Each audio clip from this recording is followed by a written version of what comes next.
అతి ముఖ్యమైనటువంటి ఒక అంశాన్ని చూస్తున్నాము. ఇప్పుడు ప్రస్తుతం భారత్ పాకిస్తాన్ మధ్య యుద్ధ వాతావరణం అయితే నెలకొని ఉంది. బాగా టెన్షన్స్ నడుస్తున్నాయి. 7వ తారీఖుతో స్టార్ట్ అయినటువంటి ఈ టెన్షన్స్ మళ్ళీ నిన్న రాత్రి కూడా కొనసాగినాయి, మీ అందరికీ తెలుసు.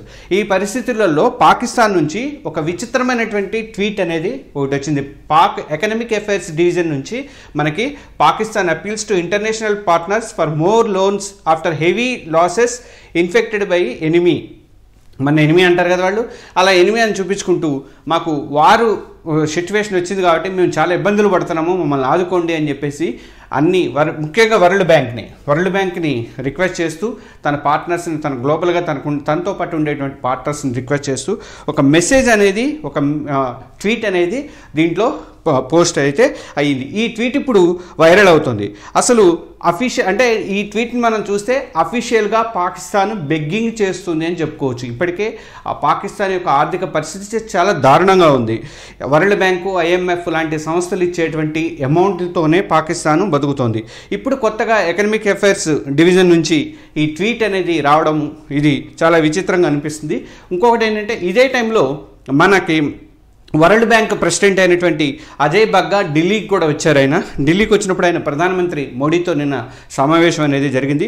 ప్రపంచ బ్యాంక్ అధ్యక్షుడిగా ఉన్న బగ్గా మన భారతీయుడే, మనందరికీ తెలిసిన ఆ విషయము. అయితే ఆయన మన విదేశాంగ శాఖ మంత్రి జయశంకర్ గారితో కూడా సమావేశం అనేది జరిపాడు. భారత్ పాకిస్తాన్ చేస్తున్నటువంటి యుద్ధంలో ఈ టైంలో భారత్ పాకిస్తాన్ మధ్య యుద్ధం జరుగుతున్న టైంలో ఉగ్రవాదాలను పెంచి పోషిస్తున్నటువంటి పాకిస్తాన్కి మీరు లోన్లు ఇవ్వద్దు, మానిటరీ డబ్బులు అనేది బెనిఫిట్ అనేది వాటికి చేయొద్దు అని చెప్పేసి వరల్డ్ బ్యాంక్ సహాయం చేస్తే అది ఎట్టి పరిస్థితిలో కుదరదు అని చెప్పేసి మన వాళ్ళు తేల్చి చెప్పారు. వాషింగ్టన్లో ఉన్నటువంటి ఇంటర్నేషనల్ మానిటరీ ఫండ్ IMFను కూడా పాకిస్తాన్ అడుక్కుంటోంది. $1.3 బిలియన్ కావాలని చెప్పేసి పాకిస్తాన్ రిక్వెస్ట్ చేసింది. అంటే 11,000 కోట్ల రూపాయలు దాకా కావాలని చెప్పేసి పాకిస్తాన్ రిక్వెస్ట్ చేసింది. పాకిస్తాన్కి లోన్ ఇవ్వద్దని చెప్పేసి IMF మీద కూడా భారత్ ఒత్తిడి అనేది చేసింది. పాకిస్తాన్కి ఎట్టి పరిస్థితిలో కూడా బెయిల్అవుట్ ఇవ్వద్దు అని చెప్పి రిక్వెస్ట్ చేసింది. మన విదేశాంగ శాఖ కార్యదర్శి అయినటువంటి విక్రమ్ మిశ్రీ IMF ఎగ్జిక్యూటివ్ డైరెక్టర్తో ఇప్పటికే ఆల్రెడీ మాట్లాడారు. పాకిస్తాను తనంతట తానుగా నేను ఉగ్రవాదుల్ని పెంచి పోషిస్తున్నాం, మేము ఉగ్రవాదుల్ని స్వర్గధామంగా మార్చామని చెప్పి వాళ్ళంతట వాళ్ళే ఒప్పుకున్నారు. ఇప్పుడు మీరు ఇచ్చేటువంటి డబ్బులు ఏ పేదలకో లేకపోతే వాళ్ళకు వీళ్ళకు ఉపయోగపడవు, పాకిస్తాన్ ప్రజలకు ఉపయోగపడవు. ఈ మొత్తం కూడా కంపల్సరీగా ఉగ్రవాదులకు సహాయం చేయడానికి ఈ టైంలో వాడుకుంటుంది అని చెప్పేసి ఆల్రెడీ IMF కూడా మన వాళ్ళు తేల్చి చెప్పారు. వీటన్నిటికంటే ముందు గత వారంలో ఆర్థిక శాఖ మంత్రి అయినటువంటి నిర్మలా సీతారామన్ కూడా ఏషియన్ డెవలప్మెంట్ బ్యాంక్కి వెళ్ళింది. అక్కడ కూడా ఆమె చెప్పింది ఎట్టి పరిస్థితుల్లో కూడా లోన్ ఇవ్వద్దు పాకిస్తాన్కి అని చెప్పి గట్టిగా తేల్చి చెప్పింది. పాకిస్తాన్ ఈ టైంలో పాకిస్తాన్ వచ్చినటువంటి ఈ ట్వీట్ చూసి అందరూ ఆశ్చర్యపోతున్నారు. అయితే ఇక్కడ పాకిస్తాన్ ఇంకొక సమర్థన అనేది చేసుకోవడం స్టార్ట్ చేసింది. లేదండి ఇది ఫేక్ వార్త, మేము అసలు మా సబ్మిట్ చేయలేదు, మాది హ్యాక్ అయింది అని చెప్పేసి సమాచార శాఖ పాకిస్తాన్ చెందినటువంటి సమాచార శాఖ ఈ యొక్క ట్వీట్ అనేది కూడా చేసింది. ఇది అయితే అందరికీ తెలుసు, అది ఉందా లేదా బెగ్గింగ్ చేస్తున్న విషయం అయితే అందరికీ తెలుసు. ఇప్పుడు దీనికి చెప్పేది కూడా పెద్ద వాళ్ళు ఇది కాదు, అది తప్పు, ఇది ఫేక్ అని చెప్పేసి అనుకుంటున్నా కానీ మనం నమ్మాల్సిన అవసరం అయితే ఎట్టి పరిస్థితుల్లో ఏమీ లేదు. ఎంత బుకాయించినా కూడా పాకిస్తాన్లో దారిద్ర్యం అనేది స్పష్టంగా క్రిస్టల్ క్లియర్గా కనిపిస్తూ ఉంది. అయితే అందరికీ తెలిసిందే. అయితే మరో వారం రోజులు కనుక పాకిస్తాన్ భారత్ మధ్య ఇలాంటి యుద్ధ వాతావరణం కానీ ఇలాంటి యుద్ధం కానీ జరిగితే ఆర్థికంగా ఆ దేశం చాలా నష్టాల్లో కూరుకుపోతుంది. అది అందరికీ తెలిసిన విషయమే. ఇప్పటికీ అక్కడ జనానికి కనీసం 3 పూట్ల తిండి పెట్టే పరిస్థితి కూడా పాకిస్తాన్కి లేదు.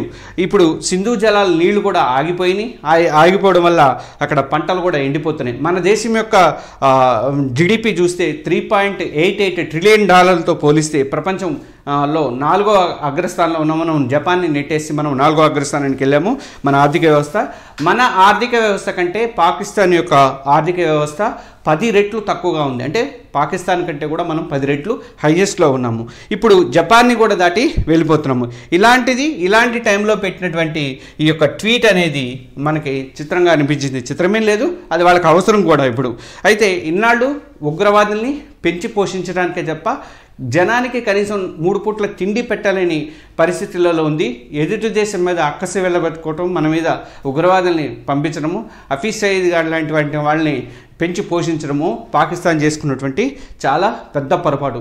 ఇది మనం అంటాం కాదు, అక్కడ ఉన్నటువంటి యూతే ఇప్పుడు వ్యతిరేకత వ్యక్తం చేస్తున్నారు. వాడు ఆల్రెడీ సోషల్ మీడియాలో మనకి చాలా వీడియోస్ కానీ చాలా బైట్లు కానీ అవి కూడా మనకి కనిపిస్తున్నాయి. మాకు ఉపాధి ఉద్యోగ అవకాశాలు ఇవ్వకుండా పాకిస్తాన్కి మన పాకిస్తాన్లో ఉన్నటువంటి ఉగ్రవాదులకు మీరు దోచిపెడుతున్నారని చెప్పేసి వాళ్ళు క్లియర్గా వ్యతిరేకత అనేది వ్యక్తం చేస్తున్నారు. ఈ మధ్యకాలంలో మనం చూస్తే ఇస్లామాబాద్లో లాల్ మసీద్లో ఒక మీటింగ్ జరిగింది. ఆయన మత పెద్ద ఆయన చాలా వ్యతిరేకత ఉన్నాడు ప్రభుత్వం మీద, పాకిస్తాన్ ప్రభుత్వం మీద, పాకిస్తాన్ సైన్యం మీద.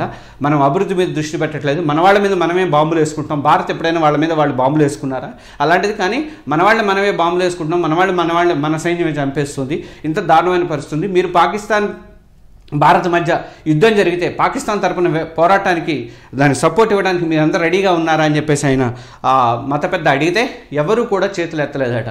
అది అంతటి అంటే యూత్ మొత్తం కూడా చాలా వ్యతిరేకత అనేది వ్యక్తమవుతుంది. ఇంకో 4 రోజులు పోతే మనకు అర్థమవుతుంది. ఇప్పటికే పాకిస్తాన్ ప్రధాని అయినటువంటి ఈయన షాబాజ్ ఆల్రెడీ దీంట్లోకి వెళ్ళిపోయాడు అంటున్నారు, బంకర్లలో దాక్కున్నాడు అంటున్నారు, విదేశాలు కూడా పైన అవుతున్నాడు అని చెప్పేసి అంటున్నారు. ఆర్మీ చీఫ్ అయితే ఎన్ని రోజులు, వారం 10 రోజుల నుంచి కనపట్లేదు. ఇప్పుడున్నటువంటి ఎకనామిక్ సిచ్యువేషన్ పరిస్థితులలో వాళ్ళైతే ఎట్టి పరిస్థితుల్లో కూడా పాకిస్తాన్ యొక్క ప్రభుత్వం మీద, సైన్యం మీద తిరగబడే రోజు అయితే కనిపిస్తుంది. కానీ ఈ టైంలో మాత్రం వచ్చినటువంటి ఈ యొక్క ట్వీట్ చూస్తే మాత్రం పాకిస్తాన్ యొక్క ఆర్థిక పరిస్థితి ఎంత దిగజారిపోయింది అనేది మనకి ఖచ్చితంగా తెలుస్తుంది. ఇట్లాంటి మంచి మంచి వీడియోల్ని మన తెలుగు జర్నలిస్ట్ ఛానల్లో నేను రెగ్యులర్గా పోస్ట్ చేస్తుంటాను. మీరందరూ కూడా మన తెలుగు జర్నలిస్ట్ ఛానల్ని సబ్స్క్రైబ్ చేసుకోండి.